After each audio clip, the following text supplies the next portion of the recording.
لا حول ولا قوة إلا بالله العلي العظيم. بسم الله الرحمن الرحيم.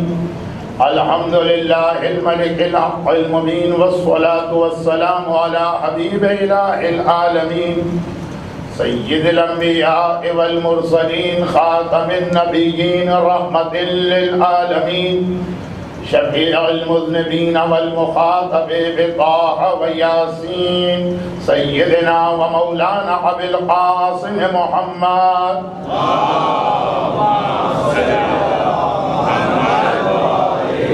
وآله الطيبين الطاهرين المعصومين المظلومين المنتجبين الميامين سيما على بقية الله في الأرضين وحجته على العالمين. اللهم عجل له الفرج ولعنة الله على أعدائهم أجمعين. أما بعد فقد قال الله عز وجل في كتابه الكريم: بسم الله الرحمن الرحيم. يا أيها الذين آمنوا قوا أنفسكم وأهليكم نار. وقال: إن الصلاة تنهى عن الفحشاء والمنكر. وقال: ذلكم أطهر لقلوبكم ولقلوبهن. وقال: بل لا تكرمون اليتيم.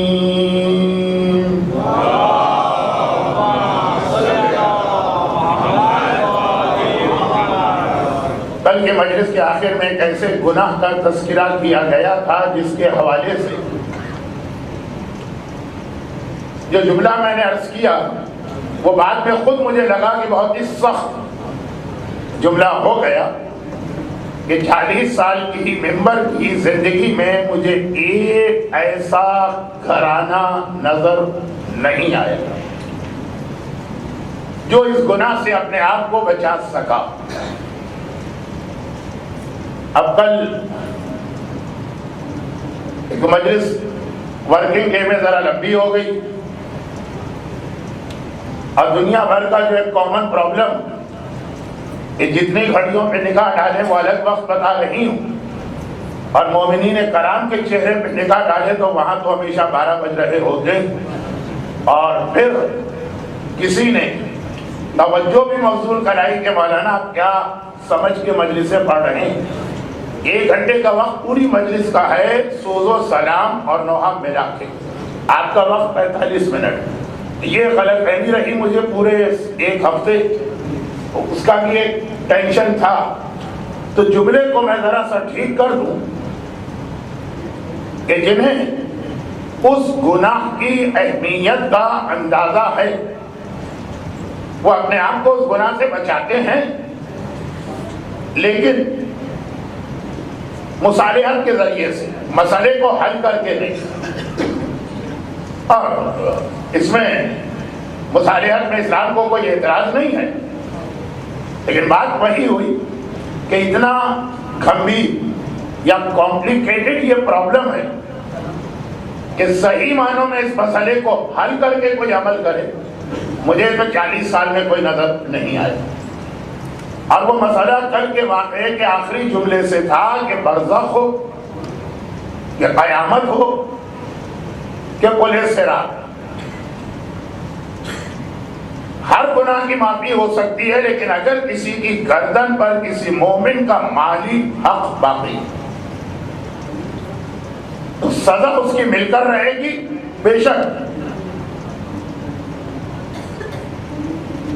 مال کے مہینے کی جو مجالس تھی کہ بے شک ہر شیعہ کو آخر میں جنت میں آنا، وہ ہماری ڈیسٹینی ہے، وہ ہمارا فائنل ڈیسٹینیشن ہے. اللہ نے ہمیں بنایا ہی جنت کے لیے، لیکن بات صرف یہ ہے کہ براہ راست آنا ہے کہ عذاب برداشت کریں.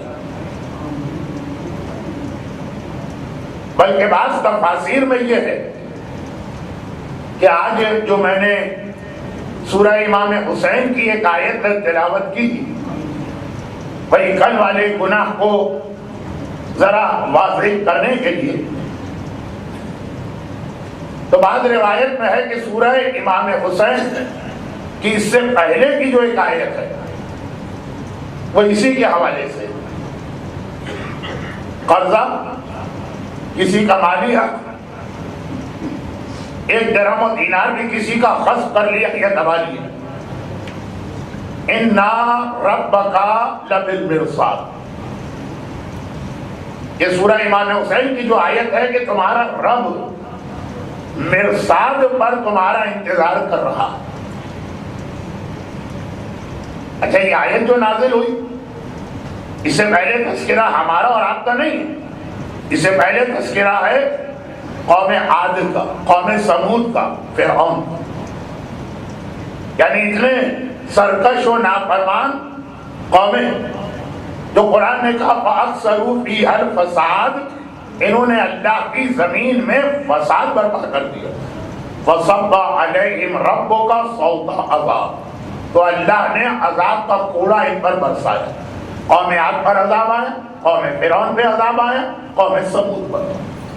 لیکن پھر عذاب دینے کے بعد ایک اعلان ہوا کہ اِنَّ رَبَّكَ لَبِالْمِرْصَادِ، جن پر کسی مصلحت سے اللہ اس دنیا میں عذاب نہیں دینا چاہتا تو یہ نہ سمجھے کہ ہم لوگوں کا حق مار کے بچ نکلے۔ مرصاد تو ابھی موجود ہے نا، وہاں پہ اللہ بیٹھا ہوا تمہارا انتظار کر رہا۔ اب یہ الفاظ تو شان خدا کے خلاف ہے، نہ خدا کھڑا ہوتا ہے، نہ بیٹھتا ہے، نہ لیٹتا ہے، لیکن بات کو سمجھانے کے لیے کہ اگر تم عذاب خدا سے بچ گئے بلکہ بظاہر دوسروں کا حق مارنے والے کی زندگی تو اور اچھی ہوتی، وہ اپنے آپ کو بڑا چالاک، ہوشیار اور کلیور سمجھتا، بزنس بھی بڑھ جاتا، مکان بھی اچھا بن جاتا۔ لیکن خدا نے کہا کہ ابھی دیکھو ایک منزل باقی ہے، اِنَّ رَبَّكَ لَبِالْمِرْصَادِ۔ شاید میں نے اسی عشرے کی شروع کی کسی مجلس میں ایک کتاب کا حوالہ دیا تھا، شیخ عباس قمی کی منازل الآخرہ، اردو ترجمہ ہے مرنے کے بعد کیا ہوگا۔ اس میں پورا ایک چیپٹر ہے مرصاد پر، واقعات بھی ہیں جو میں اس لیے نہیں پڑھنا چاہتا کہ میرا موضوع فی الحال یا اس سال عذاب قبر نہیں، لیکن واقعات بھی ہیں، وہ حدیثیں بھی ہیں جس میں یہ لفظ آیا ہے کہ پل صراط کا آخری مرحلہ، جہاں یہ سامنے جنت کا دروازہ نظر آنے لگے گا، پل صراط تو 3000 سال کا پل ہے، اور 3000 سال کا پل بھی ایسا نہیں کہ بالکل سیدھا سیدھا چلا گیا، 1000 سال تک تو اس کے اوپر چڑھائی ہے، نظر ہی نہیں آئے گا ادھر ہے کیا، اور پھر 1000 سال ہموار راستہ، پھر وہ سلوپ یا اترائی، اور وہاں سے جنت کا دروازہ نظر آتا۔ اب بس وہیں پہ اللہ بیٹھا ہوا انتظار کر رہا ہے ان لوگوں کا جن کی گردن پر کسی انسان کا حق باقی۔ شیخ عباس قمی نے تو جو واقعات اس کتاب میں لکھے، وہ یہودی کا، عیسائی کا، غیر مسلم کا حق مارا اور مومن کو پکڑ لیا گیا۔ لیکن چونکہ کل رات جو واقعہ آیا وہ کوئی عذاب کا واقعہ نہیں تھا، وہ تو بڑا اچھا واقعہ تھا، جنت، محل، کھانے، عالیشان لباس، اس کے باوجود آپ دیکھ رہے ہیں نا اس وقت مجمع کی حالت، تو آپ اگر واقعاً کوئی عذاب کا واقعہ پڑھو تو کل پہ شاید کوئی مائک ٹھیک کرنے والا بھی نہ ہو۔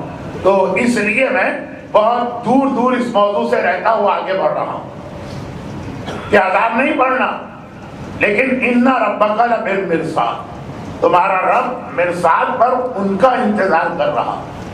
جو 12 امامی شیعہ،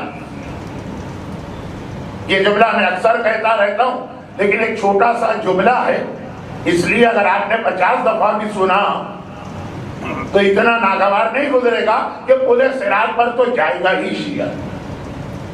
لا يجوز احد الصراط الا من كتب له علی الجواب، پل صراط پر قدم ہی وہ رکھے گا جس کو علی لکھ کر دیں گے، کتبا، خالی زبان ہی نہیں کہیں گے، لکھ کے دیں گے، الجواب، پاسپورٹ، یہ میرا شیعہ ہے، صرف وہی پل صراط پہ قدم رکھے گا، اور پل صراط پہ اللہ انتظار کر رہا اس کا کہ جس کی گردن پہ کسی کا حق باقی ہے، مالی حق۔ شیخ عباس قمی نے ہیڈنگ لگائی ہے مظالم، رد مظالم، مالی حق. مگر جیسا کہ میں نے عرض کیا کہ براہ راست پل صراط اور اس کے عذاب اور یہ مرصاد کی تفصیل اور وہ یہودی کا واقعہ اور وہ عیسائی کا واقعہ اور وہ مسجد کا متولی جو ایک جھاڑو لے کر اپنے گھر میں جھاڑو دے کے آ گیا، یہ سارے واقعات اس کتاب میں ہیں. اس کو بیان کرنا آج مقصد نہیں. آج مقصد صرف کل رات کے آخری جملے کو اس مرصاد اور اس کے بعد کی آیت سے سمجھانا. تو سورہ امام حسین میں اس کے بعد پھر آیتیں آ رہی اور اس کے اندر پھر ربط ملا دوں کل رات کے مجلس سے. جنت میں بیٹھنے والا، عالیشان لباس پہننے والا، سونے کا تاج پہننے والا، اپنے مہمانوں کو دنیا سے بھلانے کی طاقت رکھنے والا، مگر زہریلا سانپ اس کو بھی جنت میں کاٹ رہا. وہ والی جنت جو اصلی جنت تو نہیں ہے، اس کی ایک شبیہ اور کاپی. اور اب سورہ امام حسین جس کا مشہور نام سورہ فجر، اصل میں تو یہ سورہ فجر ہے، لیکن جب صادق آل محمد امام جعفر صادق علیہ السلام راوی کو ڈانٹا تھا، امام نے جب راوی کو ڈانٹا تھا تب یہ نام لیا. کس بات پہ ڈانٹا؟ کہ پورا مہینہ گزر گیا، تو فجر کی نماز پڑھتا ہے، فجر کی نماز میں تو نے ایک مہینے میں ایک بار بھی سورہ امام حسین کی تلاوت نہیں کی. وہ گھبرا گیا. تو پہلے تو یہی کہ بھائی فجر کی نماز میں الحمد کے بعد 44 ہے، جو سورہ چاہے پڑھ لیں. اور پھر یہ کون سا سورہ ہے جو قرآن میں ہے ہی نہیں؟ تب امام نے وضاحت کی کہ میں کس سورہ کا تذکرہ کر رہا ہوں، سورہ فجر. اور یہ سفارش کی کہ مہینے میں کم از کم ایک بار مومن اپنی فجر کی نماز کی پہلی رکعت میں سورہ کی تلاوت کرے، جس کا آغاز ہوتا ہے لیال نشر 10 راتوں سے.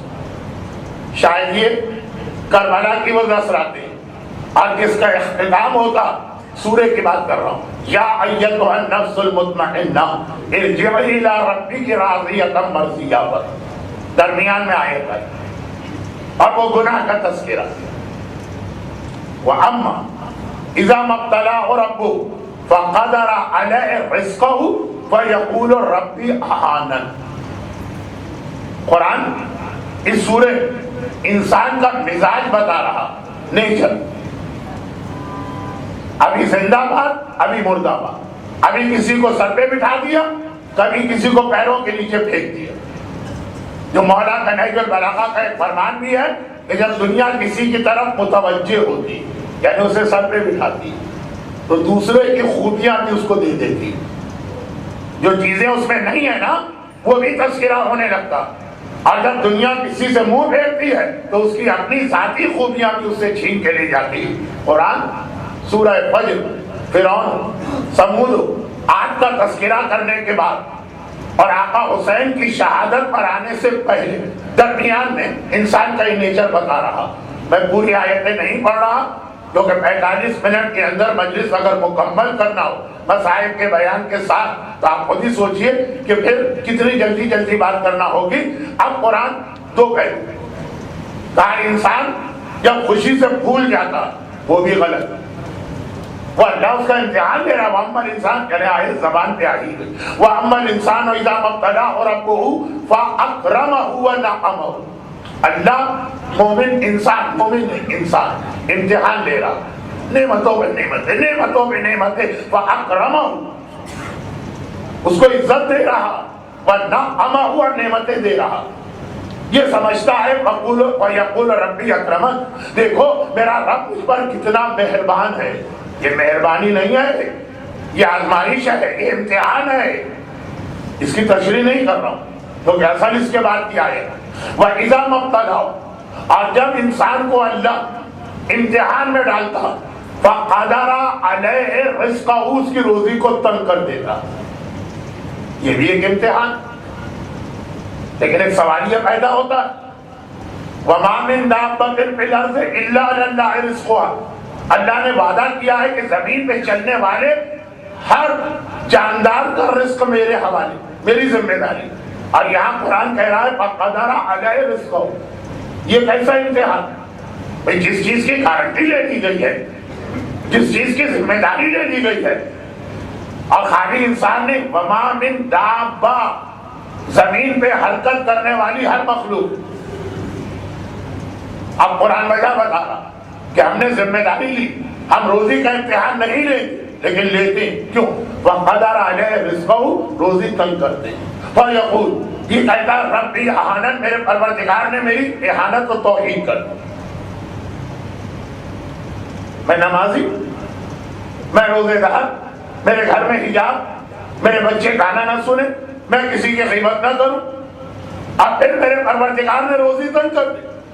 اور اس کو دیکھو اکرمہ ہوا نعمہ، نعمتوں پہ نعمتیں مل رہی. اب قرآن وجہ بتا رہا ہے کہ روزی تنگ ہونے کا امتحان کب لیا جاتا. 4 وجہ اس آیت میں آئی، 5ویں وجہ سورہ طٰہٰ میں آئی. 5 یا قرآن میں 5 وجوہات بتائی گئی. یہ میرا موضوع ہی نہیں، ورنہ خود روزی بہت اہم موضوع. کس چیز سے برکت بڑھتی ہے، کس چیز سے روزی کم ہوتی ہے، روزی کہتے کسے ہیں. اللہم ارزقنا شفاعۃ الحسین، یہ کون سی روزی ہے؟ وہ بہت بڑا موضوع ہے. تو صرف اس وقت بات پہ بات نکل آئی تو آیت کا ترجمہ کر اور پہلے والے لفظ کو کل کی مجلس سے ملاتے ہیں. قرآن کہتا ہے کل کا، ہرگز تیرے رب نے تیری روزی کم نہیں کی. وَإِذَا ابْتَلَاهُ رَبُّهُ فَقَدَرَ عَلَيْهِ رِزْقَهُ وَيَقُولُ رَبِّي أَهَانَنِ، کلا، ہرگز خدا نے کچھ نہیں کیا. بَلْ لَا تُكْرِمُونَ الْيَتِيمَ، تم یتیم کا حق ادا نہیں کرتے. یتیم پر یہ وہ گناہ ہے جو میں کل بتا رہا. نمازی گھرانوں، روزے دار گھرانوں، حج کرنے والے گھرانوں، پابند شریعت گھرانوں، دین کی اہمیت کا خیال کرنے والے گھرانوں میں یہ غلطی ہوتی. اور قرآن ٹاپ آف دا لسٹ سب سے پہلے بتایا کل، روزی تنگ کیوں. لا تکرمون الیتیم ولا تحاضون علی طعام المسکین وتاکلون التراث اکلا لما. اور یہ براہ راست کل والے گناہ کا تذکرہ. اور تم لوگ میراث کے مال کو ہڑپ کر جاتے ہو اور ہضم کر جاتے ہو. وَتُحِبُّونَ الْمَالَ حُبًّا جَمًّا، مال کی محبت تمہارے دلوں میں بیٹھی ہے. اور اسے سورہ طٰہٰ کی ایک ہی آیت تو ہے. تو یہ بات پوری ہو جائے گی. 5 چیزیں جن سے روزی تنگ ہوتی. وہ میرا موضوع نہیں ہے لیکن آیتیں ہیں تو سننے کا ایک ثواب. وَمَنْ أَعْرَضَ عَنْ ذِكْرِي فَإِنَّ لَهُ مَعِيشَةً ضَنْكًا، سورہ طٰہٰ. جو میرے ذکر سے منہ موڑتا اس کی ساری زندگی روزی سمیت میں اسے تنگ کر دیتا ہوں. اب یہ آیت آج کے موضوع سے براہ راست متعلق نہیں ہے. میں نے صرف روزی کے لفظ کو مکمل کرنے کے لیے آیت کی تلاوت کی. میں اپنے موضوع پر آؤں. 2 باتیں قرآن نے کہی. اس آیت میں 4 باتیں، 2 میرا موضوع. بل لا تکرمون الیتیم، یتیم کا حق ادا نہیں کرتے. اور تیسری بات تاکلون التراث، میراث، کسی کے مرنے کے بعد اس کی جائیداد کا بٹوارا، وہ تمہارے یہاں صحیح طریقے سے نہیں ہوتا. اب یتیم کے حوالے سے وہ ایک حدیث بھی آپ کو سنا دی جائے کہ جب امام معصوم نے یتیم کے حوالے سے کئی بار مختلف انداز سے اس کا حق بتایا تو ایک بار امام نے یہ بھی توجہ مبذول کرائی کہ یتیم کا ذکر سنتے رہتے ہو، یاد رکھنا نحن اول الیتیم، یتیموں میں سب سے پہلے ہم ہیں. ہمارا حق کھانے والا یعنی خمس نہ دینے والا وہ اس پوری کیٹیگری میں آ جاتا ہے جو یتیموں کے لیے قرآن میں آئی. جب قرآن میں یتیم کے لیے آیت آئی ہے کہ یاکلون النار، وہ یتیم کا مال نہیں کھا رہے، وہ آگ کھا رہے ہیں. یہ کوئی خواب نہیں ہے، قرآن کی آیت ہے. امام نے کہا وہ ہم ہیں یتیم. خمس کے حوالے سے الحمدللہ جمعے کے دن کوشچن آنسر سیشن سے اندازہ ہوا کہ بڑی اویئرنیس و باخبری ہے. کم از کم جو لوگ میری مجلس میں آ رہے ہیں وہ اس مسئلے کی جانب متوجہ ہیں تو فائدہ نہیں ہے ایسے مسئلے پہ زیادہ وقت لگانے کا، لیکن آیت کے حوالے میراث۔ اب ایک واقعہ جو میں بہت بہت بہت اور بہت پڑھتا ہوں، اور ابھی مارچ کے مہینے میں بھی شہزادی کی شہادت کی مجلسوں میں پڑھ کے گیا ہوں، لیکن اتنا اس وقت کے موضوع سے کلک کرنے والا اور میچ کرنے والا واقعہ کہ مختصر سے اسے بیان کر کے پھر اپنے کل رات والے جملے کی وضاحت پہ آ جاؤ۔ امام محمد باقر علیہ السلام کا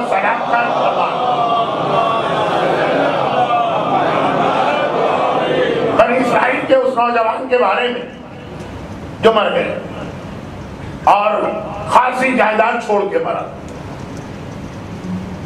اتنا کہ اگر اس کی بیوہ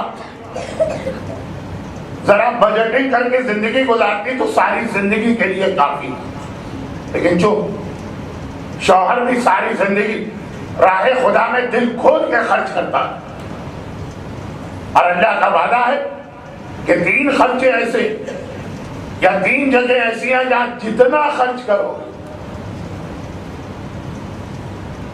اتنا نہیں 70,000 گنا دنیا میں تمہیں واپس ملے گا، اور آخرت کا اجر تو ہے ہی اپنی جگہ۔ باقی ساری نیکیوں کا مسئلہ تو ہے کہ آخرت میں ملے گا، نہیں دنیا میں بھی ریٹرن ہوگا۔ آدمی کی جیب میں ذرا سے زیادہ پیسے آ جائیں، وہ ریسرچ شروع کرتا کہاں پہ انویسٹ کروں کہ میکسیمم پروفٹ مل جائے، کون سی اسکیم، کون سا بینک، کون سے شیئر۔ امام کہہ رہے 70,000 3 خرچے ایسے۔ نمبر 1 حج میں، بلکہ لفظ بھی حج میں ایسا آیا جو دھوکے میں بھی ڈال سکتا کہ امام نے کہا حج میں تو اسراف بھی جائز ہے، حج کا اسراف نہیں۔ نمبر 2 والدین پہ خرچ، جتنا لٹا دو والدین کے لیے، ہاں لیکن بیوی بچوں کو فاقے میں ڈال کے نہیں۔ اور نمبر 3 راہ خدا میں غریبوں اور یتیموں کی مدد، شوہر دل کھول کے خرچ کر رہا ہے اور اتنا ہی مل بھی رہا۔ اللہ کا امتحان نہ لیجیے گا۔ ایک روایت یہ ہے کہ اگر کوئی اللہ کا امتحان دیتا ہے تو پھر اسے کچھ نہیں ملتا۔ اللہ کا امتحان یہی کہ اب آپ یہ سوچ کے دیں کہ ملے گا تو دیتا رہوں گا، نہیں ملے گا تو اسٹاپ کر دوں گا، یہ اللہ کا امتحان۔ اب چھوٹی چھوٹی باتیں بہت وقت لے لیتی، میں روک رہا ہوں اس لیے کہ اب صرف 2 تقریریں آج کے بعد میرے پاس رہ گئی۔ جتنا خرچ کر رہا ہے اس سے زیادہ آ رہا، تو عادت بن گئی بیوی کی بھی ساری زندگی اپنے شوہر کو دیکھ کر، شوہر کے مرنے کے بعد بھی خرچ کرتی ہے۔ بیٹا چھوٹا، ایک رات کو خواب میں ایک منظر دیکھا، میں ایسی جگہ کھڑی، دیکھیں کتنا شارٹ کر رہا ہوں، ایسی جگہ کھڑی کہ میرے رائٹ سائڈ پر جنت ہے، لیفٹ سائڈ پہ جہنم۔ پہلے جنت کی جانب چلی، جنت دیکھو، بہترین جنت، بہترین محل، جنت کے محل جو اس کو دکھایا گیا اس میں سب سے شاندار محل کس کا ہے؟ کہا تیرے شوہر کا۔ کیوں ملا؟ کہا اس لیے کہ وہ راہ خدا پہ اتنا خرچ کرتا، اس کی باقی نیکیاں ان کا حساب کتاب تو قیامت میں ہوگا، وہ ابھی نہیں پتا چل سکتا، لیکن یہ ایک ایسی نیکی ہے کہ ہاتھ کے ہاتھ اللہ نہ کیش اس کا بدلہ دے دیتا، یہ جو راہ خدا میں خرچ کرتا۔ دل کو اطمینان بھی ہوا، مرنے کے بعد آج پہلی مرتبہ شوہر کی خیریت معلوم ہوئی اور خوشی بھی ہوئی کہ یہی نیکی تو میں بھی کر رہی ہوں۔ جہنم کی جانب چلی، جو میرے انداز بیان سے بھی واقف ہے، اور یہ واقعہ مجھ سے پہلے سنا، انہیں حیرت ہو کہ اتنا مختصر اور اتنی جلدی جلدی۔ جی ہاں، کیا کروں، وقت نہیں۔ الٹے ہاتھ پہ گئی تو وہی کنواں دیکھا جو جہنم کا سب سے مشہور کنواں۔ حتیٰ بعض علماء نے کہا کہ قرآن میں جو لفظ ویل آیا ہے، فویل للمصلین مثلا، وہ اس کنویں کے لیے آیا ہے۔ ویل کے کئی معنی ہیں، لیکن ایک لفظ انگریزی میں بھی کوئی ویل ہے شاید، تو کہا کہ اس ویل کے معنی وہی انگریزی ویل والے، آگ سے بھرا ہوا کنواں، جو رسول خدا نے جبرائیل سے پوچھا جہنم کا سب سے چھوٹا کنواں کون سا؟ کہا یہ بحث تو ایک دن ہم فرشتوں میں بھی ہوئی تھی، جہنم میں جو کنواں دیکھو پانی کے نہیں آگ کے، سب بڑے۔ ہم نے کہا خدا بندہ سب سے چھوٹا، کہا جبرائیل ایک پتھر پھینکو۔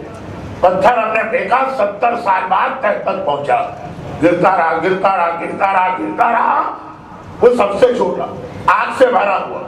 دیکھا اس نے کہ وہ کنواں ہے، گناہگار عذاب دیے جا رہے اور ایک جگہ خالی۔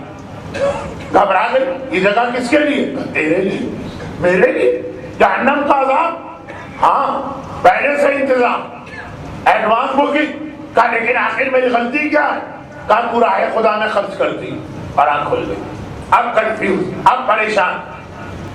کبھی شیطان بھی ایسے خواب دکھاتا ہے تاکہ مومن کو نیکی سے روکا جائے۔ یہ شیطان کا خواب تو نہیں ہے، میں راہ خدا میں خرچ کر رہی، وہ شاید مجھے روکنا چاہتا، مگر اس انداز کا خواب تھا کہ خود دل گواہی دے رہا۔ چنانچہ صبح صبح، یہ رات کو خواب دیکھا، صبح صبح نبی وقت کے پاس گئے۔ نبی وقت نے کہا خواب سچا ہے اور دونوں چیزیں ٹھیک، تیرا شوہر جنتی ہے، راہ خدا میں خرچ کیا، تو جہنمی ہے کیونکہ تو نے راہ خدا میں چوری کا مال خرچ کیا۔ اللہ کے راستے میں نجس، حرام، چوری، ڈاکہ یہ نہیں چلے گا۔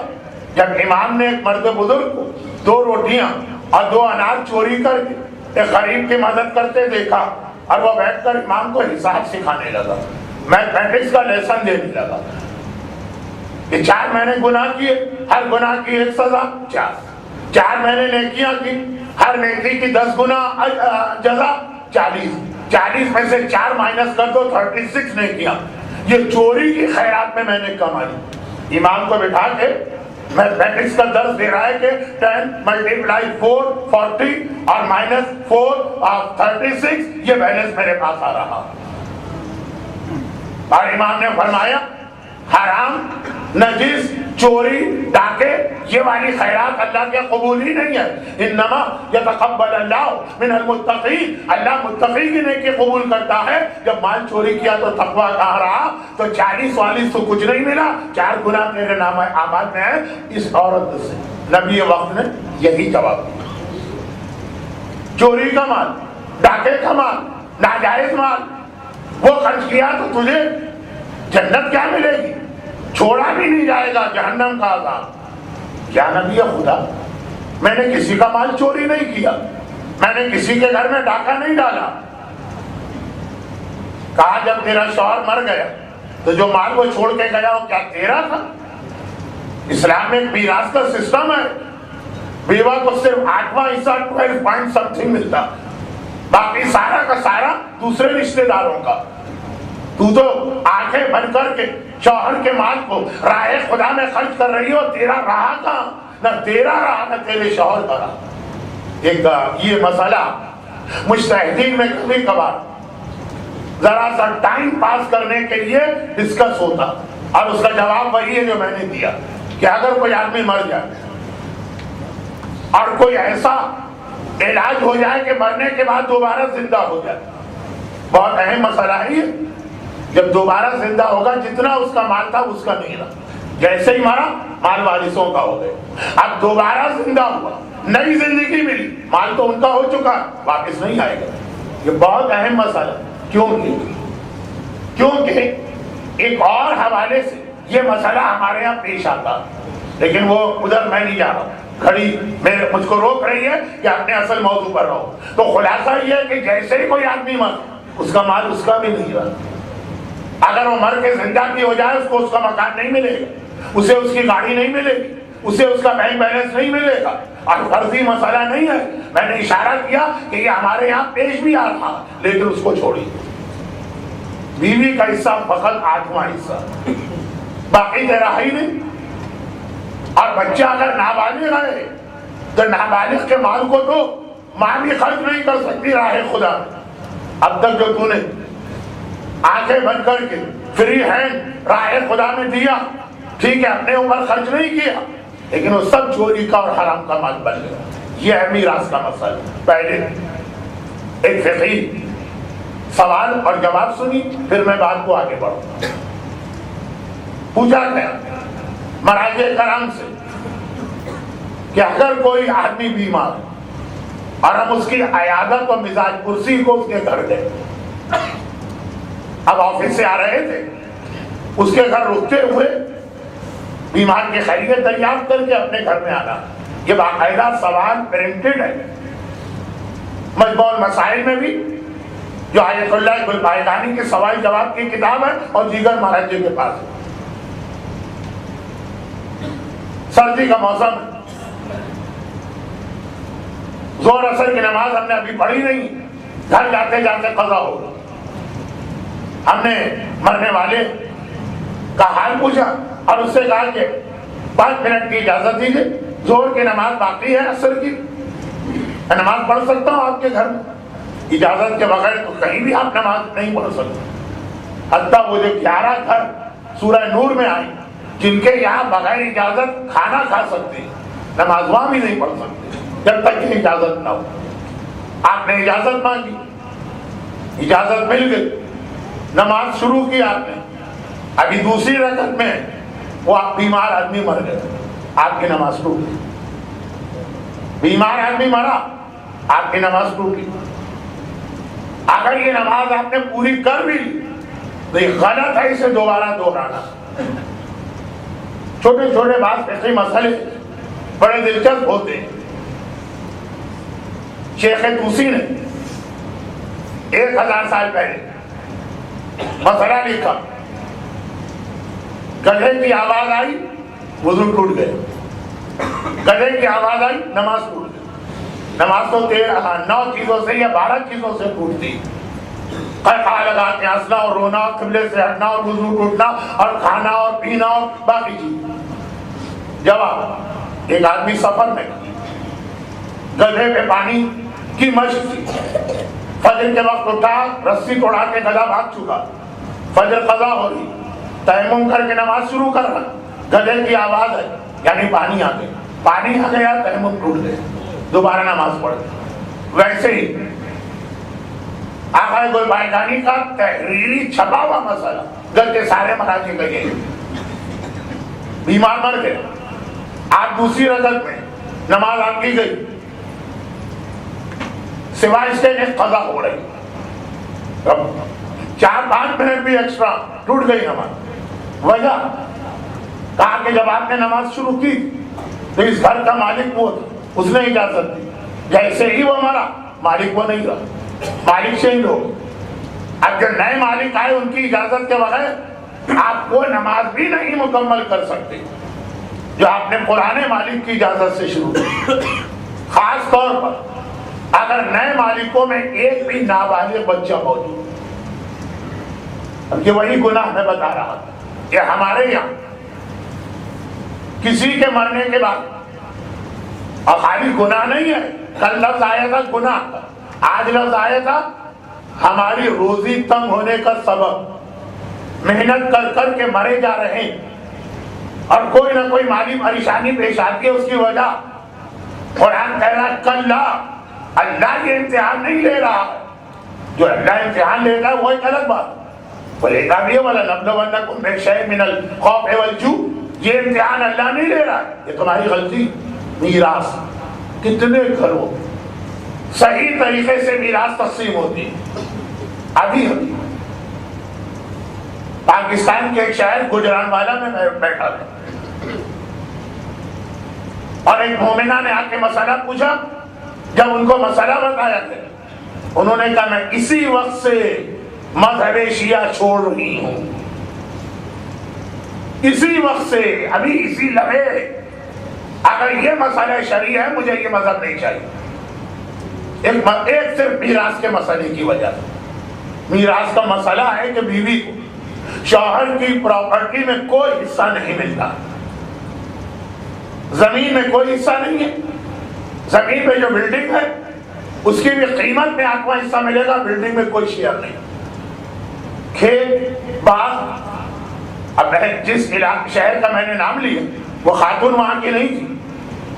ایسا نہ ہو گجرانوالا کے کوئی مومن بھر جائیں کہ مولانا آپ نے ہمارے شہر کی توہین کی, وہ تھی کسی اور علاقے کی, مسئلہ پوچھنے آئی تھی. کہا کہ ہم شوہر بیوی ساری زندگی میں اس کے ساتھ رہی, وہ مر گیا, نہ کھیت میں میرا حصہ، نہ باغ میں میرا حصہ، نہ مکان کی زمین میں میرا حصہ، دوسرے مسلمان کو دے رہے ہیں تو میں وہ کیوں نہ بن جاؤں؟ باقاعدہ انہوں نے ان کے نام بھی لیے، ان فرقوں کے نام کا کیا فائدہ؟ میں نے کہا اتنا ہمارا معاشرہ اس مسئلے کے اندر بغاوت پہ تلا ہوا ہے اللہ اور رسول سے کہ میرے سامنے کی بات میں اسی وقت سے مذہب شیعہ چھوڑتی ہوں اگر اس مکان میں میرا حصہ نہیں بن رہا۔ اب یہ تو ہوا مسئلے کا ایک حصہ، اگر اس کو الٹا کیجئے کہ ہوتا یہی ہے کہ شوہر کے مرنے کے بعد اس کی تمام پراپرٹی کی مالک بیوی کو سمجھا جاتا، شہروں کی بات کر رہا ہوں، ذہن میں خیال بھی نہیں آتا کہ میراث کا بھی کوئی سسٹم اسلام نے بنایا۔ نمازوں کے حوالے سے میں مجلس میں ایک جملہ کہہ دوں کہ بھائی اللہ کے رسول نے جعفر طیار سے کہا کہ میں تمہیں خیبر کا مال غنیمت تو اس لیے نہیں دے سکتا کہ تم کچھ دیر سے آئے، ایسی نماز سکھا رہا ہوں کہ جو خیبر کے مال غنیمت سے بہتر بلکہ دنیا اور آسمان و زمین کے درمیان جتنی چیزیں ان سب سے بہتر۔ ممبر سے اترتا ہوں، پہلا سوال ہوتا ہے مولانا اس نماز کا طریقہ کیا؟ شب قدر میں اعلان کیا ہم نے آج کی رات 2 رکعت نماز پڑھنا، پہلی رکعت میں حرم کے بعد 7 مرتبہ قل هو اللہ، دوسری رکعت میں بھی یہی، نماز کے بعد 70 مرتبہ استغفر اللہ واتوب الیہ۔ ابھی ممبر سے اترا، لوگوں نے کہا مولانا اس نماز کی نیت کیا ہوگی؟ باقی ہر چیز میں اتنا مومن حساس ہے کہ آدھا جملہ سن کے عمل نہیں کرتا، طریقہ پوچھے گا، نیت پوچھے گا، اور اتنا بڑا میراث کا مسئلہ، اور کسی گھر میں مرنے کے بعد یہ سوال نہیں اٹھتا کہ اب جو کچھ چھوڑ کے گیا ہے مرنے والا، بڑے بیٹے کو 4 چیزیں ملتی، کتنے گھروں میں یہ 4 چیزیں بڑے بیٹے کو دی جاتی، اکثراً تو ان میں سے ایک چیز غسل خانے ہی میں چھوڑ کے لوگ چلے آتے ہیں۔ بات چھوٹے اور بڑے کی نہیں ہے، بات حق مومن کی۔ شاید میں نے پہلی مجلس میں آغا لواسانی کا ایک واقعہ پڑھا، اس میں ضمناً ایک دوسرے عالم کا واقعہ آ گیا، آج دیکھیے وہ کام آ رہا۔ وہ دوسرے عالم جو مرنے عالم اور نجف کے عالم اور علمیہ کے مرنے کے 1 سال کے بعد ان کے دوست نے خواب میں دیکھا، کہا 1 سال تک کہاں تھے؟ کہا 1 خلال کا حساب دے رہا، اونٹ کی پیٹھ پر لدے ہوئے پھوسے میں سے ایک تنکا توڑ کے میں نے دانتوں میں خلال کیا، اس کا حساب دے رہا تھا کہ مومن کا اتنا مال اجازت کے بغیر کیسے خرچ کیا۔ اور یہاں اب 2 دن جو ہمارا موضوع نامکمل رہا اور آج بھی نامکمل ہے، اس سے بھی ذرا ربط ملا۔ یا ایھا الذین آمنوا قوا انفسکم واہلیکم نارا، اے ایمان لانے والوں اپنے ساتھ اپنے گھر والوں کو بھی جہنم سے بچاؤ۔ ہم آگ کھلا رہے ہیں۔ اب میں ادھر نہیں جا رہا کہ حرام میکڈونلڈ کے برگر اور حرام چین کے پیزا، اس کی بات نہیں ہے۔ اگر آپ زمزم بھی ایسے پیسے سے خرید کے آئیں، زمزم بالکل پاک پاکیزہ حلال کی، لیکن میراث کا مال تو بہت ہی مشہور واقعہ آج پھر زبان پہ آ گیا۔ علامہ مجلسی کے والد، وہ بہت بڑے عالم تھے، علامہ مجلسی ہمارے ہاں بہت مشہور ہے، اور واقعاً ان کی اتنی قربانیاں اور محنتیں اور کوششیں، لیکن ان کے والد یہ ہے ملا باقر، وہ ہے ملا محمد تقی، ان کے والد، اور فقہ میں حلال و حرام کا جو سسٹم ہے اس میں ان کے والد کی شہرت ان مشہور علامہ مجلسی سے زیادہ۔ ہمارے یہاں جو علامہ مجلسی بہار الانوار کے نام سے، ان کے والد بڑی عظیم شخصیت، مجتہد کی کتاب توضیح المسائل، صرف اپنے فتوے ہوتے ہیں، پوری کتاب میں صرف پہلے علامہ مجلسی کا ایک جملے میں ایک مسئلے میں ذکر آیا، پورا جیسے کبھی کبھار ہم کہتے ہیں کہ پورے قرآن میں صرف ایک صحابی رسول زید کا نام آیا۔ ان کا واقعہ ہے کہ جب شادی ہوئی باقاعدہ شادی سے پہلے ہی صاحب اجتہاد مجتہد عالم تھے اور بڑے اعلیٰ رتبے پر تھے. تو بیوی سے کہا کہ بیوی اپنے ہی جیسے گھر کی ہے کہ اسلام میں حکم ہے کہ لڑکے اور لڑکی کی میچنگ کا خیال کرو. شرابی لڑکے کے ساتھ نمازی لڑکی کا شادی کرو, فاسق و فاجر لڑکے کے ساتھ حجاب والی لڑکی کی شادی کرو, پابند شریعت لڑکے کے ساتھ وہ جین اور ٹی شرٹ پہن کر ٹھک ٹھک کرنے والی سینڈل والی لڑکی کی شادی کرو. یہ کیا تماشا؟ وہ جو 2 دن پہلے کی مجلس مکمل تھی وہ ابھی سب آگے بڑھیں گے موضوع. خالی اس کا نام نہیں ہے ماں کہ اس کے پیروں تلے جنت ہے, ماں کی بھی کچھ ذمہ داری ہے, خاص طور پہ شادی کے حوالے سے بہت بڑی ذمہ داری ہے کہ اپنی اولاد کا صحیح میچ ڈھونڈو. یہی وہ بات ہو رہی تھی کہ خواب میں آ کر ام المومنین نے چوتھے امام کے لیے ایک میچنگ, اور وہ بات آگے بڑھے گی ابھی, لیکن آج کی بات تو آج پوری ہو جائے. اپنے ہی جیسے مقدس متقی پرہیزگار گھرانے میں شادی, چنانچہ اولادیں بھی ایسی نکلی. ان کا بیٹا علامہ مجلسی جیسا عظیم عالم, ان کی بیٹی ملا محمد صالح مازندرانی کی بیوی جو خود مجتہدہ آمنہ, سیدہ آمنہ. لیکن ابھی بات تیسری اولاد کی ہے کہ شادی ہوئی تو شادی کے رات ہی بیوی سے کہہ دیا یاد دہانی کی کہ ہمیں اپنے سے زیادہ اپنی اولاد کے لیے سوچنا. یا ایھا الذین آمنوا قوا انفسکم واہلیکم نارا, اپنے ساتھ اپنے گھر والوں کو جہنم سے بچانا. ہم دونوں ابھی تک جیسی زندگی گزری وہ بھی کون سی بری ہوگی نعوذ باللہ, لیکن اب اور احتیاط کرنا. ایک لفظ ہے حدیث میں, حدیث کا ایک ایک لفظ, حاملہ عورت کل مجاہد فی سبیل اللہ, اس کا ایک ایک سانس اتنا ثواب ملتا. حاملہ عورت پریگننٹ جیسے راہ خدا میں جہاد کرنے والے مجاہد کو. اس کا اگلا لفظ تو بہت مشہور ہے ہمارے یہاں اور صحیح مشہور ہے کہ اگر کوئی عورت ڈلیوری میں مر جائے وہ شہید راہ خدا. لیکن اس سے پہلے کا جملہ کہ یہ اس کے 9 مہینے جہاد ہیں, جہاد کے آخر میں آدمی غازی بنتا ہے شہید. ایک ایک سیکنڈ اس کو اتنا ثواب مل رہا جیسے بدر و احد خندق و خیبر کے مجاہدین کو. لیکن ہم ہمیشہ حدیثوں کو ایک طرف سے دیکھتے ہیں, دونوں طرف سے دیکھتے ہیں. اس کا جہاں تعلق اس عورت کے ثواب سے ہے کہ یہ جو عورت پریگنینسی یا حمل کی تکلیفیں اٹھاتی ہے تو کتنا اجر مل رہا, وہاں ذمہ داریوں سے بھی. میدان جنگ کا مجاہد کیسے بیٹھتا, ٹی وی دیکھ رہا ہوتا, فیس بک پہ لوگوں سے باتیں کر رہا ہوتا, سو رہا ہوتا, گانے سن رہا ہوتا. میدان جنگ کا مجاہد میدان جنگ کا ایک ایک سیکنڈ الرٹ ہو کے بیٹھتا. ایک بہت ہی سلینٹ قسم کا محاورہ کہ سپاہی جو میدان جنگ میں پتا کھڑکا بندہ پھڑکا ذرا سی بھی شک والی کوئی آواز آئے گی فوراً چونک کے دیکھے گا دشمن کو حملہ نہیں کر رہا. اتنا اس عورت کو محتاط ہو کے بیٹھنا. خالی ثواب کا پہلو نہیں ہے, ذمہ داری کا بھی پہلو ہے. دونوں ذمہ داری ادا کرو تو ثواب ملے گا. جو چوتھے امام کی صحیفہ کاملہ کی دعا پڑھیے, میں نے پہلے بھی ایک دن اشارہ کیا, مجاہدین کے لیے یہ ثواب ملے گا عورت کو, شرط اتنی ذمہ داری سے بیٹھے.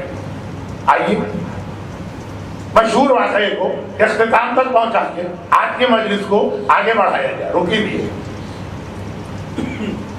بیوی سے کہا, بیوی بھی ایک مجتہد کرانے کی, ہمیں احتیاط کرنا اور احتیاط کرنا. پہلے کون سے نعوذ باللہ گناہگار تھے, لیکن اور بیوی بھی سمجھدار پابندے تھی. بیٹا پیدا ہو گیا, کچھ بڑا ہوا. اب جب بڑا ہوا تو ایک دن محلے کا تیسری شکایت لے کے آئے کہ آپ کے بیٹے نے کھیل کھیل تیر چلا کے میری مشق کو پھاڑ دیا, میری روزی کا ذریعہ ہے.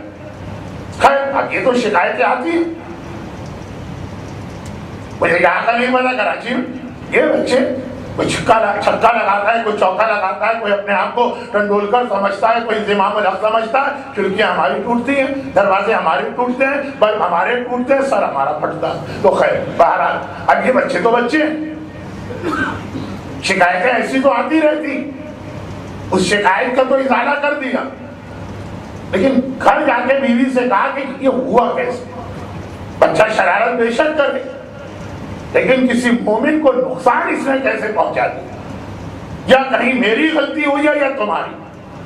میں تو بہت سوچ رہا ہوں، تم بھی سوچو۔ بہت سوچا تو صرف اتنا یاد آیا، گرمی کا موسم، ماں کے گھر جا رہی، کچھ کپڑے سینا، کپڑے سوئی اور دھاگا لے کے جا رہی، راستے میں پیاس بہت زیادہ لگی۔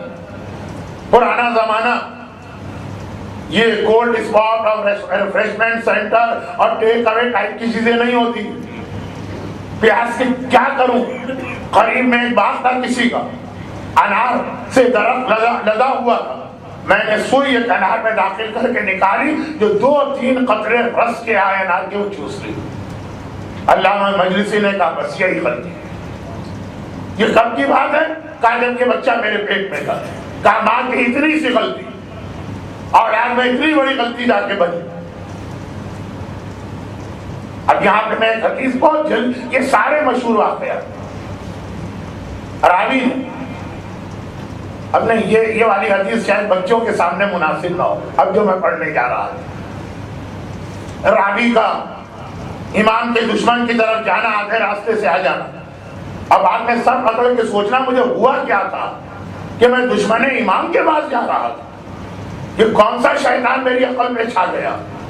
اور امام سے آ کے کہا، تو امام نے کہا کہ ایک مرتبہ تیری ماں ایک گناہ کے ارادے سے نکلی، آدھے راستے تک گئی تھی اور واپس آ گئی، اس وقت اس کے پیٹ میں تھا، یہ اس کے اثرات۔ تو پورا ہی سلسلہ احادیث اور واقعات کا، لیکن جو میرا اصل موضوع بن رہا ہے وہ یہ کہ یہ حرام ایک دیندار مومن کا رانا سود سے اپنے آپ کو بچاتا، سور کے گوشت سے اپنے آپ کو بچاتا، چوری کے گناہ سے اپنے آپ کو بچاتا، ڈاکہ نہیں ڈالتا، خمس دے کر حق فاطمہ کے اوپر بھی حملہ نہیں کرتا، وہ آگے مار کھاتا میراث کے مسئلے، ہر جگہ اپنے آپ کو حرام سے بچا لیا۔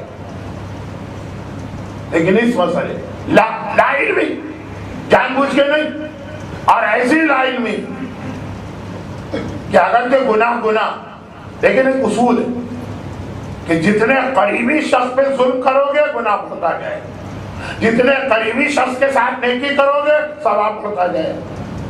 اب تو میں وہ واقعہ قطعاً نہیں پڑھوں گا، 3 واقعہ آج میں نے پڑھے، تینوں بہت مشہور، چوتھے میں تو واقعاً یا آپ اپنا سر پیٹ ڈالیں گے یا میرا سر پیٹنے کا دل چاہے گا۔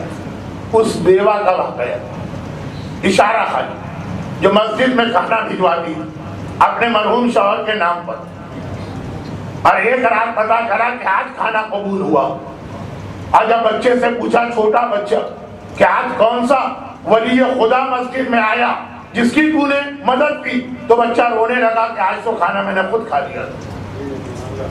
اور نبی وقت نے کہا یہ کیا صدقہ اور خیرات ہے کہ یتیم بچہ بھوک سے تڑپ رہا، اسے پورے ہفتے سوکھی روٹی کھلا کے گزارا کر رہی ہے، اور مسجد کے اندر بریانی بھجوائی جا رہی ہے، پہلے گھر والے کہا کر اس کا ثواب زیادہ۔ تو یہ بھی بہت مشہور واقعہ ہے۔ امام نے فرمایا 1 درہم تمہاری جیب سے نکلا راہ خدا، کبھی یہ 10 ثواب لے کر آیا، کبھی یہی 70 ثواب لے کے آیا، کبھی یہی 700 ثواب لے کے آیا، کبھی یہی 70,000 ثواب لے کے آیا، کبھی یہی 70 لاکھ ثواب لے کے آیا۔ ایک ہی چیز، ریال، درہم، ڈالر، روپیہ۔ مولا کیسے؟ کہا اگر تم کسی عام انسان کو راہ خدا میں صدقہ دیا، چاہے کافر ہو، 1 کا 10 ثواب تمہیں دے، اور اگر کسی مومن کو دیا تو وہی درہم، وہی ریال، 70 گنا ثواب، اور اگر رشتہ دار کو دیا تو 700 گنا ثواب، اور اگر والدین کو دیا تو 70,000 گنا ثواب، اور اگر کسی عالم کو دیا تو 7 لاکھ، یا اگر کوئی ایک صفر کم زیادہ ہو گیا ٹھیک کر لی۔ درہم وہی درہم، کتنے قریبی کو دے رہے؟ کافر، اس کے مقابلے میں مومن قریب، مومن میں رشتہ دار اور قریب، رشتہ دار میں والدین اور قریب۔ تو یہ عالم کہاں سے آ گئے؟ وہ آپ کی جان نہیں چھوڑیں گے، وہ ہر جگہ آپ کے سر پہ امام کی طرف سے لائے جائیں گے، وہ پھر میں بعد میں سمجھاؤں گا۔ اسی اعتبار سے کسی عام آدمی کا مال چوری کیا اور اپنی سگی اولاد کا مال اس مومنہ نے چوری کیا، یہ چوری کی نیت سے نہیں کیا چوری، لیکن بہرحال حرام تو حرام ہے، زہر تو زہر ہے، جان بوجھ کے کھائیں کہ بھولے سے کھا لیں۔ اور یہ اتنا پیچیدہ گناہ کمپلیکیٹڈ کہ میں نے کہا نا کہ جن گھرانوں میں مسئلے کی اہمیت ہے، مرنے والے کی بیوہ کا صرف اتنا حصہ، اور وہ حصہ بھی جائیداد میں نہیں، باغ میں نہیں، کھیت میں نہیں ہے، بلڈنگ میں ہے لیکن اصل بلڈنگ میں نہیں ہے، اس کی قیمت میں ہے، بیٹے کا صرف اتنا حصہ، ماں کا صرف اتنا حصہ، اتنا پیچیدہ بن جاتا ہے یہ مسئلہ کہ جو یہ گناہ سے بچنا بھی چاہتے ہیں، یہ حساب کتاب نہیں کر پاتے، مصالحت کر دیتے، چلو بھائی ہم نے اپنا حصہ ہی چھوڑ دیا، چلو ہم سارے وارث راضی ہو جائیں، اس کا حق وہاں، اس کا حق یہاں، اس کا حق یہاں۔ لیکن قرآن کہتا ہے تمہارے اکثر گناہوں کی ذمہ داری اس گناہ پہ ہوتی ہے، تمہاری اکثر پریشانیوں اور پرابلم کی ذمہ داری اس گناہ پر۔ اور امام معصوم بار بار یہی حقیقت بیان کر رہے ہیں۔ حبابہ کا واقعہ کیا؟ گھر کے حبابہ کا تعلق پہلے علی سے، لیکن حبابہ کا تعلق بیچ والے علی سے بھی، اور حبابہ کا تعلق ان کے بعد والے علی سے بھی۔ یہ واقعہ کیا ہے حبابہ کا؟ یہی ہے نا۔ اب آپ میں سے بہت سے ایک جواب دے سکتے ہیں، میں آ گیا چوتھے امام کو، ایک جواب آپ دے سکتے ہیں کہ مولانا ہم میں سے ہر ایک حجت الاسلام یا آیت اللہ نہیں، ہم مردوں کو اتنی باریکیاں نہیں پتا، کجا ہماری عورتیں۔ آئیے وہ جملہ سن لی، حبابہ نے ایک اور حقیقت جو بالکل واضح ہے اسے دوسرے انداز سے ہمارے سامنے پیش کیا۔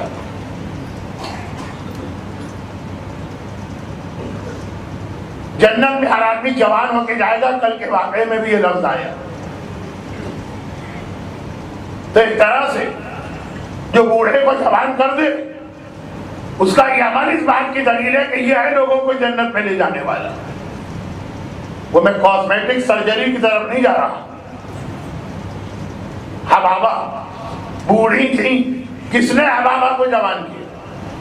لیکن ان کی بڑھاپے اور جوانی کی بات تو چھوڑیے، ان کا نام ہی مجلس میں آیا کیوں؟ صرف اس جملے کی وجہ سے۔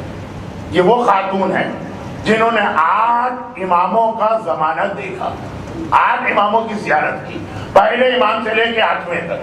پہلے کا نام بھی علی، 8ویں کا نام بھی علی۔ اول علی کے زمانے ایمان لائی، اور جو بیچ والے علی ہیں 8ویں، ان کے زمانے میں انتقال ہوا۔ واقعہ ان کا بہت مشہور ہے، آج کی مجلس مشہور واقعات کے نام ہو گئی۔ لیکن درمیان میں پہلے علی اور 8ویں امام کے درمیان جو علی آتے ہیں، ہمارے چوتھے امام، معجزہ انہوں نے دکھایا۔ مگر اس معجزے سے پہلے حبابہ کا وہ جملہ جو آج کی مجلس کے موضوع سے متعلق، جب یہ ایمان لائی تو رسول خدا کا انتقال کافی عرصے پہلے ہو چکا تھا۔ مولا علی کی امامت میں ایمان لائے، زیارت کے لیے کوفہ گئے، جیسے آپ زیارت کے لیے تڑپتے ہیں، آپ تو روضے کی زیارت کے لیے تڑپتے ہیں، وہاں کا امام خود ہے۔ اور جب کوفہ پہنچے، لوگوں سے پوچھا مولا کا گھر کہاں؟ وہی ٹوٹا ہوا گھر دکھا دیا جہاں آج آپ بھی جاتے ہیں۔ اب تو بہت شاندار بنا دیا گیا، ابھی 30 سال پہلے ہی وہ کتنا بوسیدہ تھا اور کتنا تنگ تھا، لیکن اب اتنا شاندار بن کے بھی لوگوں کو یقین نہیں آتا کہ اس میں مولا اپنے پورے خاندان کے ساتھ 16 بیٹیاں اور 10 بیٹے اسی گھر میں رہتے تھے، اور 10 بیویاں، اور جو آج سے 30 سال پہلے اگر آپ نے اس کو دیکھا ہو۔ لیکن یہ ایک الگ موضوع ہے۔ گھر پہنچی، مولا کی زیارت کرنا، غلام نے کہا دیکھ نہیں رہی ہو 10 بجے، یعنی یہ تو میں آپ کو سمجھانے کے لیے کہہ رہا ہوں، وہاں گھڑیاں نہیں تھی، 10 بجے۔ کہا تو کیا ہوا؟ 10 بجے مولا گھر میں کہاں ہوتے؟ یہ تو مولا کے بازاروں کے دورے کا وقت ہے۔ یا بنیا اوصیکما بتقوی اللہ و نظم امرکما، اے حسن و حسین بیٹا 19 رمضان کی ضربت کے بعد میرا مولا وصیت کر رہا اللہ سے ڈرنا، کاموں کو ایک آرگنائز اور ترتیب کے ساتھ انجام دینا، بے ترتیبی نہیں ہوتی مومن کے پاس۔ 10 بجے ہیں مولا بازار میں ہوں گے، کیوں ہوں گے؟ بازار کا سروے کرتے ہیں، وہاں گئی بازار کوفہ کتنا دور ہے، سامنے تو ہے، کہاں ہے مولا؟ کہا بھی یہاں سے یہ جو پھل سبزیاں کپڑے کی دکانیں، یہاں کا معائنہ کر کے اب گوشت کی مارکیٹ میں گئے، کوڑے پڑ رہے ہیں دکاندار کی، دکان کو سیل کیا جا رہا۔ مولا کے صحابی نے گھبرا کے کہا مولا آخر کیوں؟ فرات ابن احنف کہا یہ بنی اسرائیل کا مسخ شدہ بیچ رہا، دوسری مجلس بندر والی، بنی اسرائیل کا مسخ شدہ بیچ رہا۔ مولا کیا؟ کہا یہ بغیر چھلکے کی مچھلی جس پہ عذاب خدا ہے، یہ داڑیاں منڈواتے تھے منہ سے بڑھاتے تھے، لیکن یہ جملہ تو آ چکا، اس کے بعد بھرا جملہ۔ دکاندار نے گھبرا کے کہا اچھا مولا یہ حرام مچھلی ہے؟ مجھے نہیں معلوم، نہیں معلوم۔ ہیں کچھ لوگ جنہیں تفصیلات نہیں معلوم، جنہیں یہ نہیں پتا کہ پران یا شرنگ یا جھینگے حلال ہے لیکن لابسٹر حرام، لیکن کیکڑا حرام ہے۔ کھانگر میں کیکڑے کا جوس یا سوپ، یہ سردیاں شروع ہو گئی کتنا ملتا تھا، اب تو نہیں کہہ سکتا کہ کس چیز کا سوپ ملتا ہے، لیکن بہرحال نہیں معلوم۔ دکاندار نے بھی کہا مولا مجھے نہیں معلوم کہ یہ حرام مچھلی ہے۔ امام نے اس کا بہانہ قبول نہیں کیا۔ الفسق ثم المتجر، وہ جملہ کا جو ہمارے اسلام کا محاورہ بن گیا، اگر نہیں معلوم تھا تو پہلے مسائل سیکھتے پھر تجارت کرتے، بزنس کے لیے باقی ساری ریکوائرمنٹ آدمی پورا کرتا، یہ ویزا لینا، وہ لائسنس لینا، وہ ٹیکس نمبر لینا، وہ فلاں چیز لینا، یہ کبھی نہیں سوچتا کہ توضیح المسائل کے یہ 20 صفحے بھی پڑھ لو جو یہ بتا رہے ہیں کہ حلال بزنس کیا ہے، حرام بزنس کیا ہے۔ حکومت کے سارے قانون پورے کیے جائیں، بین الاقوامی دنیا کے سارے قوانین پورے کیے جائیں، اور اللہ کے قانون کی جانب توجہ ہی نہیں۔ مولا کا جملہ الفسق، پہلے فسق سیکھو ثم المتجر، پھر تجارت کرو۔ مولانا ہماری عورتیں بیچاریاں اتنے باریک مسئلے کہاں جانے، مولانا جس کے گھر میں موت آ جائے اس کی توجہ ان چھوٹے چھوٹے مسائل کی جانب کہاں ہو؟ سیکھو، زندگی خالی فیس بک پہ ٹائم گزارنے کا نام نہیں ہے۔ یہ ہماری عورتیں 14 گھنٹے کبھی فیس بک پہ بیٹھتی ہیں، مرد تو پھر بھی جاب وغیرہ کرتے ہیں، اس کے لیے ٹائم نہیں ہے۔ اور پھر حرام آ رہا ہے تو کہیں سزا بھی نہ مل، مولا نے کوڑے مارے، دکان کو بند کرائے۔ لیکن اب جب بات آ گئی حبابہ کی، وہ صرف ایک جملے کے لیے آئی تھی نا کہ میراث کے مسئلوں میں یہ کہہ کے لوگ نکل جاتے ہیں کہ بڑے مشکل مسئلے ہیں، بڑے بڑے مسائل جاننے والوں کو نہیں پتا، گھر میں بیٹھنے والی اس عورت کو کیا معلوم؟ نہیں معلوم تو سیکھو، یہ مولا کا جملہ۔ لیکن پھر 2 جملوں میں حبابہ کا واقعہ پورا کر کے منزل مسائل پر آ جائے۔ مجمع ہٹا، سزا ملی دکاندار کو، اس کی دکان سیل ہو، حبابہ آگے گئے۔ یا امیر المومنین میں کتنے خوش قسمت ہوں کہ آپ کی امامت کا کلمہ بھی پڑھا اور آپ کی زیارت کی۔ مولا میں بہت دور کے علاقے سے آئی، ہمارے یہاں کبھی صحیح خبریں پہنچتی بھی نہیں امامت کے بارے میں، آپ کو ایسی نشانی بتا دی کہ میں کبھی کسی غلط امام کو نہ مانوں۔ یہ ہے صحرا میں رہنے والی عورت، کوئی اطلاع نہیں، لیکن وہ بھی مسئلے کا حل پوچھ رہی ہے، گھر میں جا کے نہیں بیٹھ گئی کہ اگر کوئی غلط امام کا نام آ گیا تو اللہ میری مجبوری جانتا، نہیں، مسئلے کا حل، سلوشن۔ مولا نے قریب سے ایک سنریزہ اٹھایا، اپنی انگوٹھی جس پہ نقش تھا اس پہ رکھ کے الٹا کر کے دبایا، پتھر پر مولا کی انگوٹھی کا نقش بنا، کہا یہ پتھر اپنے پاس رکھ لینا، اور میرے بعد جو امامت کا دعویٰ کرے یہ پتھر خالی اس کے سامنے رکھ دینا، وہ سمجھ بھی جائے گا، اور وہ اپنی انگوٹھی کا نشان بالکل اس نشان کے اوپر اسی طرح بنائے گا جیسے میں نے بنایا۔ 8 اماموں کی زمانے کو دیکھا، اور ہر امام سے ملنے خاص اس لیے بھی جاتی تھی کہ امامت کی گواہی ان کے بعد اس پتھر پر آ جائے. اور اسی 8 اماموں کی جو انہوں نے زیارت کی، آخری زیارت 8ویں امام کی اس پتھر پہ 8ویں مہر 8ویں امام کی انگوٹھی کے لگوائی. مگر اس پورے 8 امام صرف 2 اماموں کے 2 واقعات انہوں نے سنا. بس ہر امام کا ایک واقعہ ہوگا، صرف 2. ایک آقا حسین کا واقعہ کہ میں آقا حسین سے دوران حج ملی.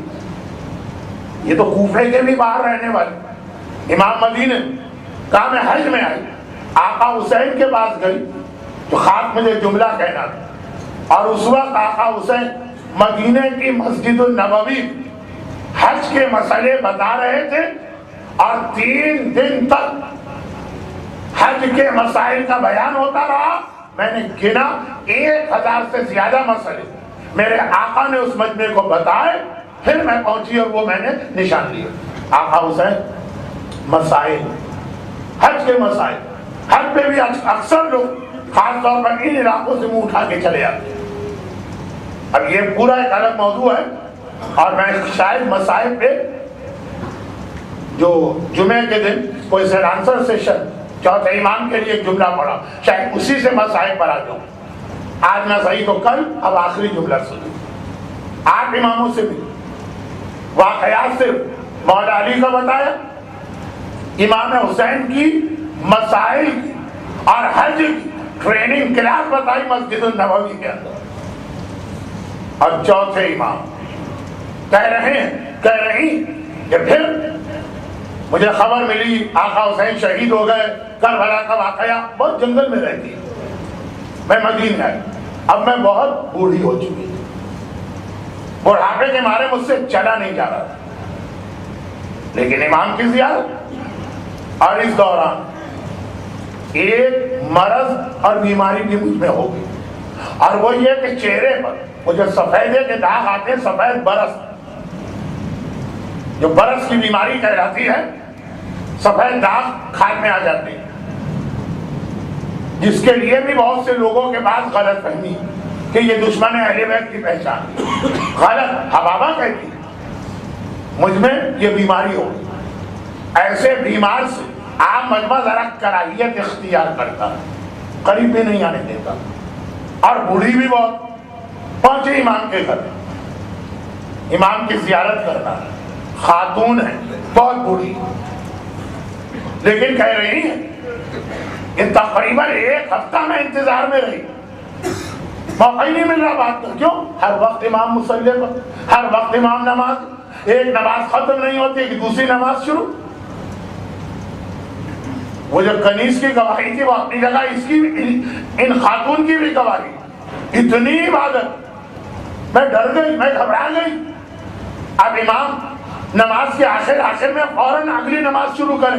میں نے طلب کے کہا مولا میں بہت بوڑھی ہوں، کسی لمحے مر سکتی ہوں، ذرا سا میری فریاد پہ آئیے. امام روکے، کہا کیا مسئلہ؟ میں نے کہا مولا یہ بیماری، جاننے والے رشتہ دار میرا مذاق اڑا رہے ہیں، تہمتیں لگا رہے ہیں یا مجھ سے کراہیت اختیار کر رہے ہیں. امام نے ایک اشارہ کیا، کل کا واقعہ تھا نا قصائی والا، اس کے 2 جملے. جنت میں ہر بوڑھا جوان ہو کے جائے گا اور بیمار صحت مند بدشکل خوبصورت ہو کے جائے گا، کوئی عیب نہیں ہوگا. وہ جنت کا مزہ یاد دیکھی. امام نے ایک اشارہ کیا اور کہا کہ تو نے تو مجھ سے خالی ایک بات مانگی تھی، لیکن ہماری جانے والی، ہمارے خاندان سے محبت کرنے والی، میں تجھے دوسرا تحفہ بھی دیتا ہوں. یہ کہہ کے دوسرا اشارہ کیا اور یہ بڑھیا ایک مرتبہ پھر جوان بن گئی. کہ یہ دونوں معجزے ایک لمحے میں چوتھے امام نے مصلی پر بیٹھے بیٹھے خالی ہاتھ کے اشارے سے انجام دیے کہ مریض کو صحت مند بنایا، بوڑھے کو جوان بنایا. اور یہی تو جنت میں جانے کی پہچان ہے. چوتھے امام نے بتا دیا ہمیں جوانان جنت کے سردار، جنت میں جانا ہے ہمارے دروازے پہ آؤ.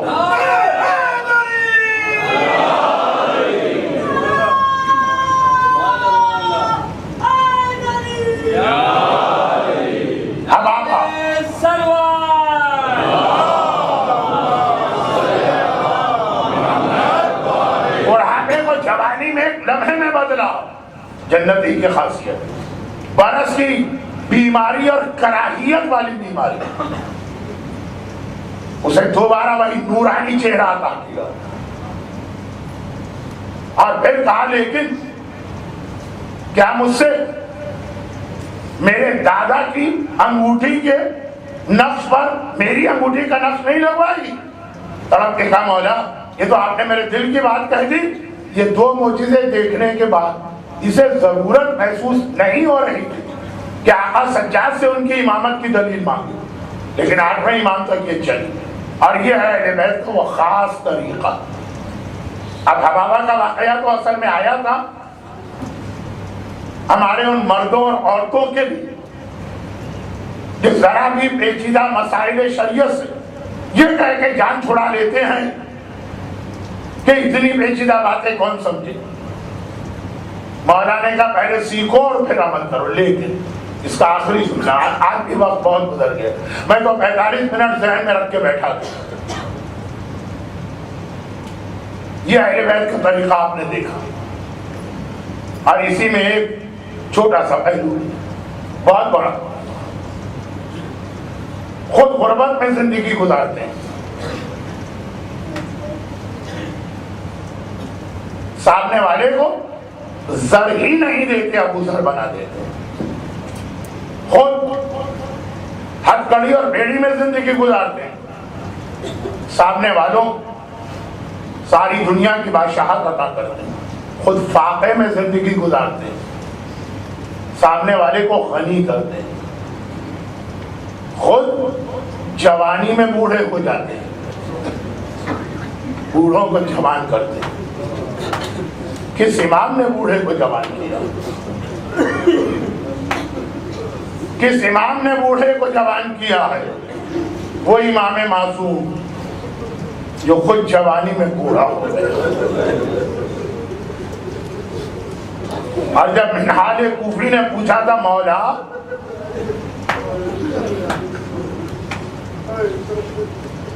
بہت ہی وہ مشہور روایت، شہر مدینہ ہے، مدینہ کے اندر لوکل لوگ کم ہوتے تھے، باہر سے عمرہ اور زیارت کرنے والے اور حج کرنے والے زیادہ، اور ہر ایک کی یہ خواہش ہوتی 40 نمازیں مسجد النبوی جماعت کے ساتھ بغیر کسی گیٹ کے مل جائے۔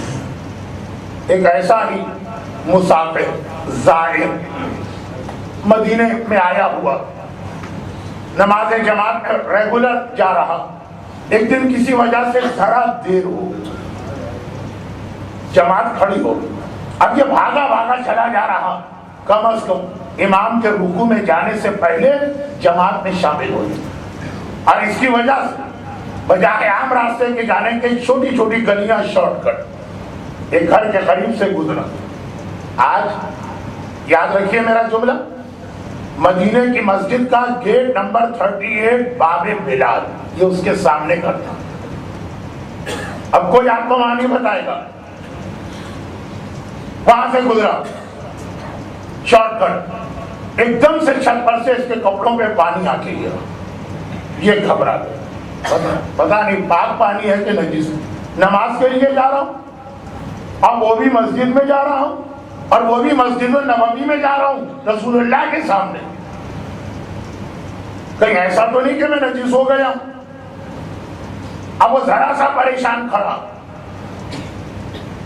گھر کے غلام نے دیکھا، کہا رکیوں گیا ہے، جلدی سے جا رکوع ہونے والا ہے، گھبرا کے کہا یہ پانی، غلام کی آنکھوں میں آنسو آ گئے، کہا اس کائنات میں اس سے زیادہ پاک پانی تو کوئی نہیں ہوگا۔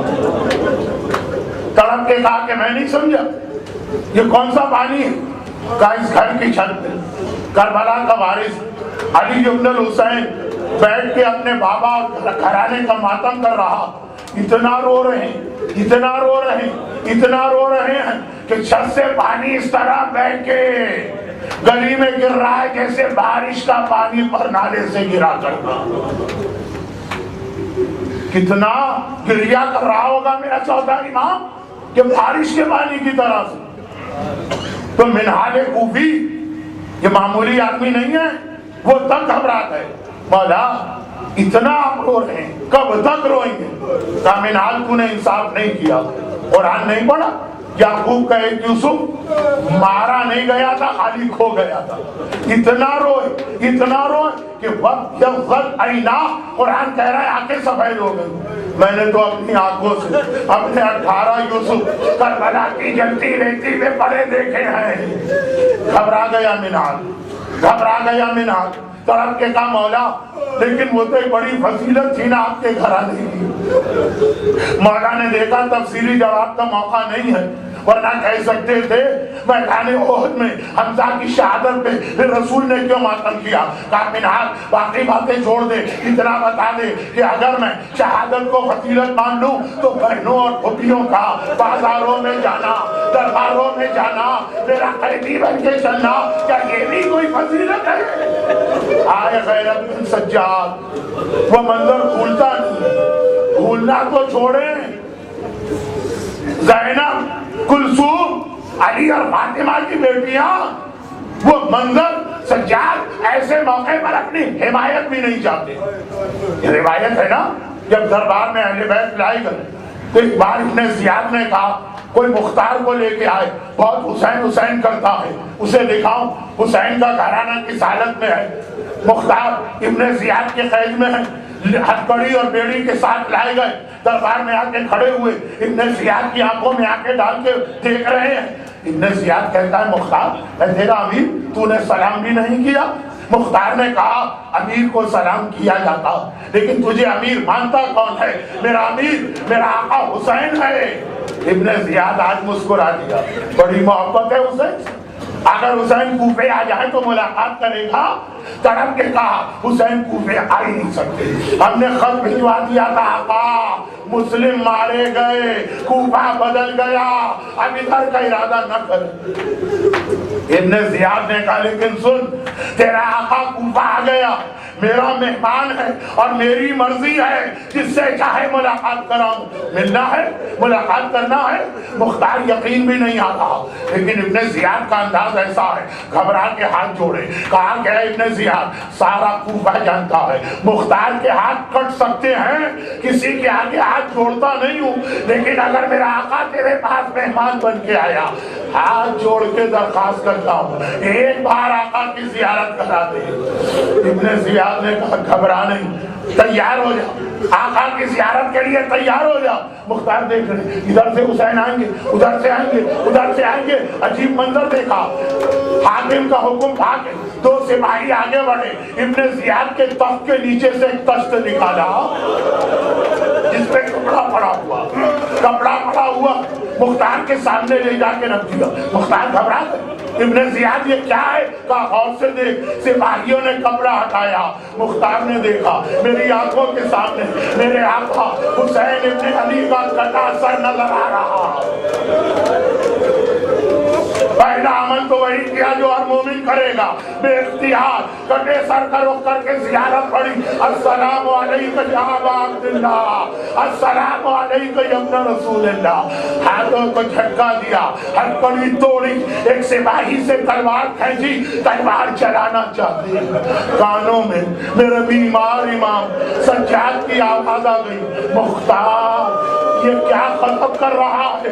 ارے نگاہیں نیچی کر کے کھڑے ہو جا، تلوار نہ چلانا، نگاہیں زمین پر رہیں، تیرے پیچھے محمد کی نواسیاں، علی اور فاطمہ کی بیٹیاں، ارے میری پھوپھیاں بے مخنا چادر کے کھڑی ہے، مختار زینب کے کھلے سر پہ نگاہ پڑے گا۔ ولعنة الله على أعدائهم أجمعين وسيعلم الذين ظلموا أي منقلب ينقلبون۔ خدا بندہ میرے مظلوم آقا سید الساقطین کے اس امتحان اور مختار کے اس ایثار و وفا کا واسطہ ہم میں سے ہر ایک کو آل محمد کا ایسا ہی جانثار اور وفادار قرار دے۔ ان مصائب کے طفیل جو مومنین اور مومنات آپ کی مجلس میں ہیں، ان کو اور ان کے گھروں کو اور گھر والوں کو اور اولادوں کو اور روزی کے ذرائع کو اور پریشانی سے محفوظ فرما۔ ہمارے تمام مرحومین خاص طور پر جن کے لیے آج سورہ فاتحہ اور نماز وحشت یا خالی سورہ فاتحہ کے التماس ہے، ان سب کو اعلی انجیل میں اہل بیت سے ملحق فرما۔ ہمارے تمام بیمار، خصوصاً ایک مومن حیدرآباد میں اور ایک مومن مسقط میں انتہائی علیل، ان کو اور تمام بیماروں کو شفائے کاملہ عطا فرما۔ حاجت مند جو صف عذاب حاجتیں دل میں رکھ کے بیٹھے ہیں، خدا بندہ بحق باب الحوائج عباس اور عباس کے اس مظلوم بھتیجے سجاد، یہ تمام حاجتوں کو پورا فرما اور ان مظالم کے انتقام کے لیے ظہور امام زمانہ میں تعجیل فرما۔ جن مومنین کو کل رات کو سولجر بازار میں شہید کیا گیا، شہید مدبر رضا اور شہید حیدر رضا، آج ان کی تدفین ہوئی ہے، اس لیے ان کے لیے ایک نماز وحشت کی التماس ہے۔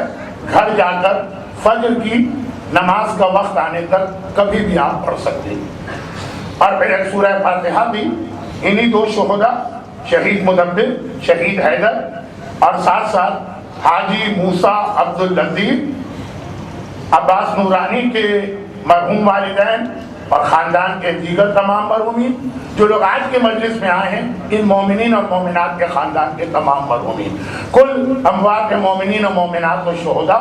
فاتحہ۔ بسم اللہ الرحمن الرحیم، الحمد للہ رب العالمین، الرحمن الرحیم، إياك نعبد وإياك نستعين، اهدنا الصراط المستقيم، صراط الذين أنعمت عليهم غير المغضوب عليهم ولا الضالين۔ ماتم حسین۔